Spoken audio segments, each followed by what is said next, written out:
বন্ধুরা, আশা করছি সবাই ভালো আছেন। আজকের ভিডিওতে আমি দেখাবো যে কিভাবে আপনি 2025 সালে এসে ফেসবুকে কভার ফটো আপলোড করবেন। তো অনেক সময় দেখা যায় আমরা যখন ফেসবুকে কভার ফটো আপলোড করি, সে সমস্ত কভার ফটো আপলোডের ক্ষেত্রে এই কভার ফটো কিন্তু আপলোড হয়ে নিউজ ফিডে চলে আসে। তো আমি আজকে আপনাদের এমন একটি পদ্ধতি দেখাবো, যেই পদ্ধতিতে যখন আপনি কভার ফটো চেঞ্জ করবেন, সেক্ষেত্রে কিন্তু আপনার কোনো ধরনের নিউজ ফিডে কিন্তু সেই কভার ফটোটা আপলোড হবে না এবং কেউ আপনার কভার ফটো যে চেঞ্জ করেছেন সেটার নোটিফিকেশনও পাবে না এবং দেখতেও পারবে না। তো আর কথা না ভাই, আসুন তাহলে শুরু করা যাক সম্পূর্ণ ভিডিওটি। তো এই জন্য চলে যাবো আমরা মোবাইল স্ক্রিনে। তো বন্ধুরা, ফেসবুকে একটি কভার ফটো আপলোডের আগে আপনাকে কিন্তু একটা কভার ফটো তৈরি করতে হবে। তো কভার ফটো তৈরি করার জন্য আপনাকে যে কাজটি করতে হবে, আপনাকে প্লে স্টোর গিয়ে একটা সফটওয়্যার সার্চ করতে হবে ব্যানার মেকার নামে। তো এই সফটওয়্যারটি আপনি তখন পেয়ে যাবেন। তো এই সফটওয়্যারটি আপনি প্লে স্টোর থেকে ইনস্টল করে নেবেন। প্লে স্টোর থেকে ব্যানার মেকার লিখে সার্চ করার পরে ইনস্টল করার পরে আপনি এই ব্যানার মেকার অ্যাপসটিকে আপনি ওপেন করবেন। ব্যানার মেকার অ্যাপসটি ওপেন করার পরে আপনি এখান থেকে যে কাজটি করবেন, এখানে দেখতে পাচ্ছেন একটি অপশন আছে টেমপ্লেট। এই অপশনটাতে সিম্পলি একটি ক্লিক করে দেবেন। ক্লিক করার পরে এখানে কিন্তু বিভিন্ন ধরনের টেমপ্লেট আপনি পেয়ে যাবেন। তো আপনি এখান থেকে যে কাজটি করবেন, যে কোনো একটা টেমপ্লেট আপনি ইচ্ছা মতো বেছে নেবেন। তো আমি আপনাদের বোঝার ক্ষেত্রে এই টেমপ্লেটটা বেছে নিচ্ছি। টেমপ্লেটটা নেওয়ার পরে এখন দেখতে পাচ্ছেন এখানে কিন্তু অনেকগুলো টেক্সট আছে এবং সাথে ইমেজও আছে। তো সর্বপ্রথমে আমি এখানে যে কাজটি করব, একটি ইমেজ অ্যাড করব। সেজন্য আমি এখানে দেখতে পাচ্ছেন ইমেজ অপশন আছে, এই অপশনে একটা ক্লিক করব। ক্লিক করার পরে এখান থেকে আমি গ্যালারি সিলেক্ট করে নেব। এরপর আমি গ্যালারি থেকে যে কোনো একটা পিকচার, এখান থেকে আমার নিজস্ব পিকচার সিলেক্ট করে নেব। তো এই ফটোটাকে আমি সিলেক্ট করে নিয়ে নিলাম। নেওয়ার পরে আমি এটাকে একটু ক্রপ করে সাইজ মতো কেটে নেব। নেওয়ার পরে এরপরে আমি এই কর্নারে দেখতে পাচ্ছেন একটা টিক মার্ক আছে, এই টিক মার্ক দিয়ে ডান করে দেবো আমি। এখন দেখতে পাচ্ছেন এখানে কিন্তু আমার ফটোটা চলে আসছে। তো ফটোটা আমি একটু বড় করে এখানে এই সাইডে গিয়ে নিয়ে বসিয়ে দেবো। এরপরে আমি এখানে পিছনের দিকে যে টেক্সট গুলো আছে এগুলোকে কেটে দেবো সবগুলো। যেটা যেটা আমার লাগবে সেটা রাখবো, বাকিগুলো আমি এখান থেকে ডিলিট করে দেবো। তো ডিলিট করার জন্য আমি এখান থেকে এই যে ক্রস বাটন আছে, এই ক্রস বাটনে ক্লিক করে করে প্রত্যেকটাকে ডিলিট করে দেবো আমি। তো সবগুলো ডিলিট হয়ে গেছে। এখন এই টেক্সটটাকে একটু এই সাইডে রেখে আমার পিকচারটাকে আমি এখানে বড় করে দেবো। এই সাইডে হরিজন্টাল করব। এবারে এই ফেসবুক লেখাটাকে আমি এডিট করে নেব। তো এডিট করার জন্য আমি এখানে এডিট অপশনে ক্লিক করব।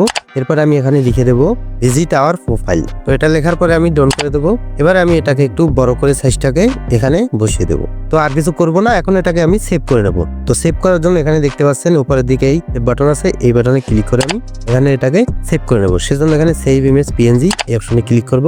এটা আমার গ্যালারিতে সেভ হয়ে যাবে। তো এবার আমি যেই কভার ফটোটাকে এডিট করেছি সেই কভার ফটোটাকে গ্যালারি থেকে আপনাদের দেখিয়ে দিচ্ছি কিরকম হয়েছে। তো দেখতে পাচ্ছেন অবশ্যই যে এখানে কিন্তু আমার সুন্দরভাবে একটা এডিট হয়ে গেছে ফেসবুকের কভার ফটোর। এখন আমি এই কভার ফটোটাকে আপলোড করে দেখাবো এবং সেই আপলোডের ক্ষেত্রে এটাও দেখাবো যে কিভাবে আপনি পোস্ট না করে আপনার নিউজ ফিডে না দিয়ে ফেসবুকে কভার ফটো আপলোড করবেন। তো আমি কেটে দিলাম। তো বন্ধুরা, কভার ফটো এডিট করা হয়ে গেলে এরপর আপনি চলে যাবেন আপনার মোবাইলে থাকা ফেসবুক অ্যাপে এবং ফেসবুক অ্যাপে গিয়ে আপনি কিন্তু খুব সহজেই কভার ফটোটাকে আপলোড করতে পারবেন কোনোভাবে পোস্ট না করি। তো তাহলে চলুন দেখা যাক সেই প্রসেসটাও। এবারে আমি আমার ফেসবুক অ্যাপে প্রবেশ করলাম। ফেসবুক অ্যাপে প্রবেশ করার পরে এরপরে আপনি যে কাজটি করবেন, আপনার যে প্রোফাইল আইকন আছে এই প্রোফাইল আইকনের উপরে একটি ক্লিক করে দেবেন। ক্লিক করার পরে এখান থেকে আপনি যে কাজটি করবেন, এখানে দেখতে পাচ্ছেন প্রোফাইল পিকচার আছে এবং ঠিক তার পিছন দিকে কিন্তু কভার ফটো আছে। এখন এই কভার ফটো চেঞ্জ করার জন্য এখানে দেখতে পাচ্ছেন কভার ফটোর উপরে কিন্তু একটা ক্যামেরা আইকন আছে, এই ক্যামেরা আইকনে একটা ক্লিক করবেন। ক্যামেরা আইকনে ক্লিক করার পরে এরপরে আপনি এখানে দেখতে পাচ্ছেন আপলোড ফটো নামে একটা অপশন আছে, এই অপশনে একটা ক্লিক করে দিবেন। ক্লিক করার পরে আপনার গ্যালারি ওপেন হয়ে যাবে। তো এখান থেকে যেই কভার ফটোটা এডিট করেছিলেন সেটাকে আপনি বেছে নেবেন সিলেক্ট করে। নেওয়ার পরে এরপরে আপনি দেখতে পাচ্ছেন এখানে কিন্তু আপলোড পেজটা ওপেন হয়ে গেছে। এখন আপনি এখানে যে কাজটি করবেন, আপনি এখানে নিচের দিকে দেখতে পাবেন একটা অপশন আছে share your update to news feed. এই অপশনটা যখন আপনি এখানে টিক চিহ্নটা তুলে দেবেন, তুলে দিলে যেটা হবে আপনার কিন্তু এখন আর যদি আপনি এই কভার ফটোটাকে আপলোড করেন তাহলে কিন্তু আপনার প্রোফাইলে কিন্তু আর কোনো ধরনের শো করবে না নিউজ ফিডে। এটা আপনার কোনো বন্ধু বান্ধব বা আপনার যে ফ্রেন্ড সার্কেল আছে এরা দেখতে পাবে না যে আপনি কভার ফটো চেঞ্জ করেছেন। তো ঠিক এইভাবেই আপনি কাউকে না জানিয়ে চুপে যাবে একটা কভার ফটো চেঞ্জ করতে পারবেন। কেউ জানবে না, কারো কাছে নোটিফিকেশনও যাবে না, শুধুমাত্র অটোমেটিক ভাবে চেঞ্জ হয়ে যাবে। তো এবারে আপনি এটাকে সেভ করার জন্য এখানে দেখতে পাচ্ছেন সেভ বাটন আছে, এই সেভ বাটনে একটা সিম্পলি ক্লিক করে দিবেন।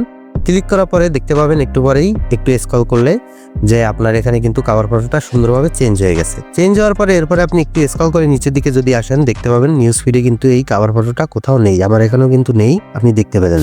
আশা করছি আপনারা বুঝতে পেরেছেন যে কিভাবে আপনারা ফেসবুকের কভার ফটো আপলোড করবেন কোনো ধরনের নিউজ ফিডে পোস্ট করা ছাড়াই।